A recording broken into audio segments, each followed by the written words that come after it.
At that time Herod the Tetrarch heard the report concerning Jesus, and said to his servants, "This is John the Baptizer. He is risen from the dead. That is why these powers work in him." For Herod had laid hold of John and bound him, and put him in prison for the sake of Herodias, his brother Philip's wife. For John said to him, "It is not lawful for you to have her." When he would have put him to death, he feared the multitude, because they counted him as a prophet. But when Herod's birthday came, the daughter of Herodias danced among them and pleased Herod, whereupon he promised with an oath to give her whatever she should ask.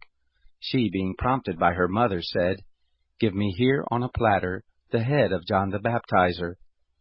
The king was grieved, but for the sake of his oaths, and of those who sat at the table with him, he commanded it to be given, and he sent and beheaded John in the prison.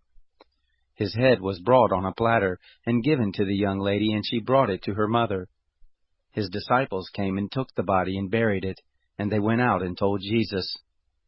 Now when Jesus heard this, he withdrew from there in a boat to a deserted place apart. When the multitudes heard it, they followed him on foot from the cities. Jesus went out, and he saw a great multitude. He had compassion on them and healed their sick. When evening had come, his disciples came to him, saying, "This place is deserted, and the hour is already late. Send the multitudes away, that they may go into the villages and buy themselves food." But Jesus said to them, "They don't need to go away. You give them something to eat." They told him, "We only have here 5 loaves and 2 fish." He said, "Bring them here to me." He commanded the multitudes to sit down on the grass, and he took the 5 loaves and the 2 fish, and looking up to heaven, he blessed, broke, and gave the loaves to the disciples, and the disciples gave to the multitudes. They all ate, and were filled. They took up 12 baskets full of that which remained left over from the broken pieces. Those who ate were about 5,000 men, besides women and children. Immediately Jesus made the disciples get into the boat, and to go ahead of him to the other side, while he sent the multitudes away. After he had sent the multitudes away, he went up into the mountain by himself to pray. When evening had come, he was there alone. But the boat was now in the middle of the sea, distressed by the waves, for the wind was contrary. In the 4th watch of the night, Jesus came to them walking on the sea. When the disciples saw him walking on the sea, they were troubled, saying, "It's a ghost," and they cried out for fear. But immediately Jesus spoke to them, saying, "Cheer up, I am. Don't be afraid."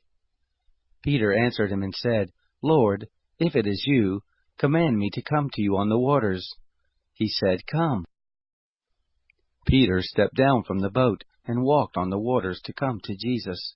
But when he saw that the wind was strong, he was afraid, and beginning to sink, he cried out, saying, "Lord, save me." Immediately Jesus stretched out his hand, took hold of him, and said to him, "You of little faith, why did you doubt?" When they got up into the boat, the wind ceased.